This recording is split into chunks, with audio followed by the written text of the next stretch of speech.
ជីវិតនៅលើកោះក្នុងរឿង Lava Island គឺជាការរួមបញ្ចូលគ្នារវាងការតស៊ូរស់រានមានជីវិតនិងភាពកំប្លែងហួសចិត្តនៅពេលដែលមនុស្ស Shark និងសត្វល្អិត Red Yellow ត្រូវមកជួបគ្នានៅលើកោះដាច់ស្រយាលមួយភាពវឹកវរដ៏រីករាយក៏បានកើតឡើង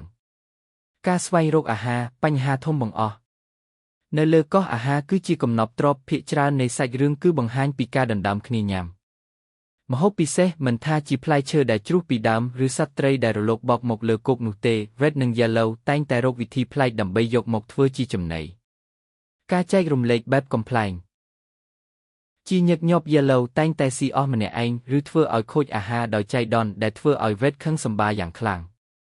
ទំនាក់ទំនងរវាង Shark និងពួកដង្កូវដំបូងឡើយ Shark មើលឃើញពួកដង្កូវគឺជាសត្វល្អិតដែលគួរឲ្យរំខានប៉ុន្តែយូរទៅពួកគេបានក្លាយជាគ្រួសារមិត្តផងសត្រូវផង Shark តែងតែព្យាយាមចាប់ពួកវាប៉ុន្តែពេលខ្លះពួកដង្កូវបែរជាជួយសង្គ្រោះជីវិត Shark ពីសត្វសាហាវឬជួយរកចំណីទៅវិញការយល់ចិត្តគ្នាទោះបីជានិយាយភាសាមិនដូចគ្នាប៉ុន្តែពួកគេអាចប្រាស្រ័យទាក់ទងគ្នាបានយ៉ាងល្អតាមរយៈកាយវិការនិងអារម្មណ៍ការជួបជាមួយសមាជិកថ្មីនៅលើកោះជីវិតនៅលើកោះកាន់តែមានពណ៌សម្រស់នៅពេលមានតួអង្គផ្សេងទៀត Mango ដង្កូវស្រីនាងគឺជាអ្នកស្រុកដើមនៅលើកោះវត្តមានរបស់នាងបានធ្វើឲ្យ Red ធ្លាក់ក្នុងអន្លង់ស្នេហ៍និងបង្កើតឲ្យមានឈុតឆាកមនោសញ្ចេតនាបែបកំប្លែង Clara សត្វភេនាងជាសត្វដែលឆ្លាតនិងតែងតែលេងសើចជាមួយពួកដង្កូវប៉ុន្តែពេលខ្លះក៏ជាអ្នកការពារពួកគេផងដែរ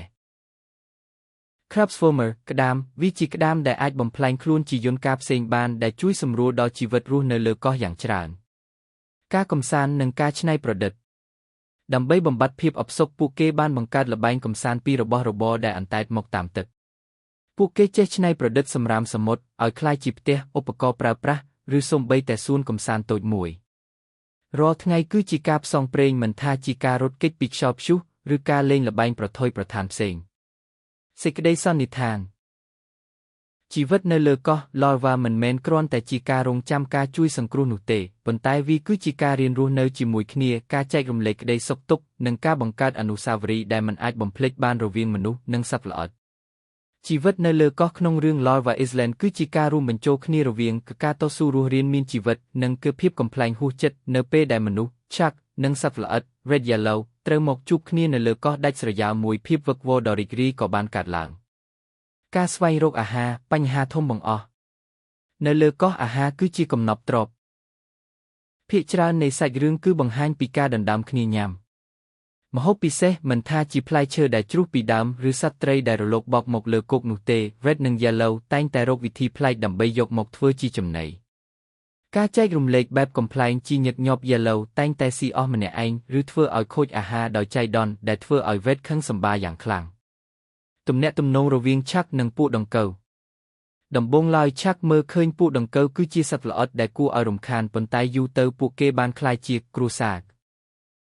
មិត្តផងសត្រូវផង Shark តែងតែព្យាយាមចាប់ពួកវាប៉ុន្តែពេលខ្លះពួកដង្កូវបែរជាជួយសង្គ្រោះជីវិត Shark ពីសត្វសាហាវឬជួយរកចំណីទៅវិញ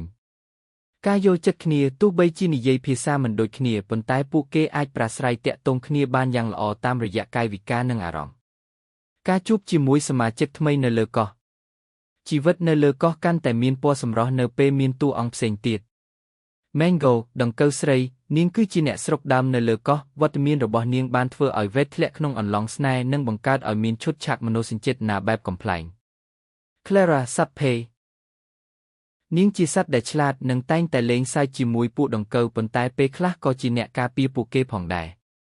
Crabsformer ក្តាមវាជាក្តាមដែលអាចបំផ្លាញខ្លួនជាយន្តការផ្សេងបានដែលជួយសម្រួលដល់ជីវិតរស់នៅលើកោះយ៉ាងច្រើនការកំសាន្តនិងការច្នៃប្រឌិតដើម្បីបំបត្តិភាពអផ្សុកពួកគេបានបង្កើតល្បែងកំសាន្តពីរបស់របរដែលអណ្តែតមកតាមទឹកពួកគេចេះច្នៃប្រឌិតសម្រាមសមុទ្រឲ្យក្លាយជាផ្ទះឧបករណ៍ប្រើប្រាស់ឬសូម្បីតែសួនកំសាន្តតូចមួយរាល់ថ្ងៃគឺជាការផ្សងព្រេងមិនថាជាការរត់គេចពីខ្យល់ព្យុះឬការលេងល្បែងប្រថុយប្រថានផ្សេងសេចក្តីសន្និដ្ឋានជីវិតនៅលើកោះ Lava មិនមែនគ្រាន់តែជាការរងចាំការជួយសង្គ្រោះនោះទេប៉ុន្តែវាគឺជាការរៀនរស់នៅជាមួយគ្នាការចែករំលែកក្តីសុខទុក្ខនិងការបង្កើតអនុស្សាវរីយ៍ដែលមិនអាចបំភ្លេចបានរវាងមនុស្សនិងសត្វល្អិតជីវិតនៅលើកោះក្នុងរឿង Lava Island គឺជាការរួមបញ្ចូលគ្នារវាងការតស៊ូរស់រានមានជីវិតនិងភាពកំប្លែងហួសចិត្តនៅពេលដែលមនុស្ស Shark និងសត្វល្អិត Red Yellow ត្រូវមកជួបគ្នានៅលើកោះដាច់ស្រយាលមួយភាពវឹកវរដ៏រីករាយក៏បានកើតឡើងការស្វែងរកអាហារបញ្ហាធំបង្អស់នៅលើកោះអាហារគឺជាកំណប់ទ្រព្យភាគច្រើននៃសាច់រឿងគឺបង្ហាញពីការដណ្ដើមគ្នាញ៉ាំម្ហូបពិសេសមិនថាជាផ្លែឈើដែលជ្រុះពីដើមឬសត្វត្រីដែលរលកបោកមកលើគោកនោះទេ Red និង Yellow តែងតែរកវិធីប្លែកដើម្បីយកមកធ្វើជាចំណីការចែករំលែកបែបកំ pl ែងជាញឹកញាប់ Yellow តែងតែស៊ីអស់ម្នាក់ឯងឬធ្វើឲ្យខូចអាហារដោយចៃដន្យដែលធ្វើឲ្យ Red ខឹងសម្បារយ៉ាងខ្លាំងទំនាក់ទំនងរវាង Chuck និងពួកដង្កូវដំបូងឡើយ Chuck មើលឃើញពួកដង្កូវគឺជាសត្វល្អិតដែលគួរឲ្យរំខានប៉ុន្តែយូរទៅពួកគេបានក្លាយជាគ្រួសារ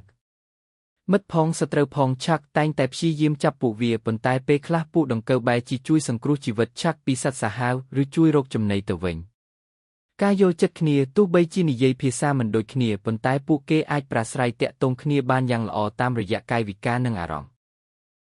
ការជួបជាមួយសមាជិកថ្មីនៅលើកោះជីវិតនៅលើកោះកាន់តែមានពណ៌សម្រស់នៅពេលមានតួអង្គផ្សេងទៀត Mango ដង្កូវស្រីនាងគឺជាអ្នកស្រុកដើមនៅលើកោះវត្តមានរបស់នាងបានធ្វើឲ្យ Red ធ្លាក់ក្នុងអន្លង់ស្នេហ៍និងបង្កើតឲ្យមានឈុតឆាកមនោសញ្ចេតនាបែបកំប្លែង Clara សត្វភេនាងជាសត្វដែលឆ្លាតនិងតែងតែលេងសើចជាមួយពួកដង្កូវប៉ុន្តែពេលខ្លះក៏ជាអ្នកការពារពួកគេផងដែរ Crabs Farmer ក្តាមវាជាក្តាមដែលអាចបំផ្លែងខ្លួនជាយន្តការផ្សេងបានដែលជួយសម្រួលដល់ជីវិតរស់នៅលើកោះយ៉ាងច្រើនការកម្សាន្តនិងការច្នៃប្រឌិតដើម្បីបំបត្តិភាពអផ្សុកពួកគេបានបង្កើតល្បែងកម្សាន្តពីរបស់របរដែលអណ្តែតមកតាមទឹកពួកគេចេះច្នៃប្រឌិតសម្រាមសមុទ្រឲ្យក្លាយជាផ្ទះឧបករណ៍ប្រើប្រាស់ឬសូម្បីតែសួនកម្សាន្តតូចមួយរាល់ថ្ងៃគឺជាការផ្សងព្រេងមិនថាជាការរត់គេចពីខ្យល់ព្យុះឬការលេងល្បែងប្រថុយប្រថានផ្សេងសេចក្តីសន្និដ្ឋាន